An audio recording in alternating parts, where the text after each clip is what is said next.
All right, I'm gonna color in here my last name, okay? Command D, deselect, escape, I don't know. All right, here we go, let's do this. Just short clicks, I'm using my mouse. Okay, so the more clicks you make, the rounder an object becomes. The sharper the corners, the harder the edges, right? Just like that, for example. That's super hard edge. Okay, so there it is, 1, 2, 3, I'm gonna end it right there. I'm gonna get my paint bucket, no big deal, you guys know. I'm gonna drop it in here. Problem is, hang on, I need to create a layer. It's 1, 2, there it is. Okay, you're not looking. So now, this thing is selected, but the B has negative space, right? So what I'm doing now is I'm coming back with the same tool, this one here. Click, down here, short clicks.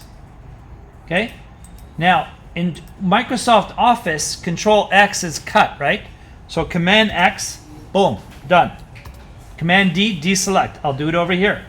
I'm over here, just a little bunch of little clicks, just like that. Here, here, and go to the beginning, double click or single click. Command X is cut, universal, done. Command D, deselect, done. Okay, so now you have a shape to work with, all right? Now, just the last thing as a bonus, if I click on this cross, it's the same thing as I did before. Watch this.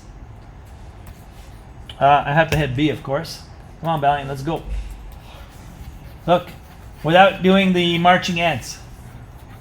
I just select the alpha. Basically, I lock the shape by pressing this little cross here. Cross, not the lock. There's a big difference. This one, you're basically locking the shape, and then you're going in here doing whatever you want, okay? So you want to use this method, you're good. Make sense? It's a lot of fun. This is really experimentation. That's it. I'm going to stop recording, and I'm going to upload it.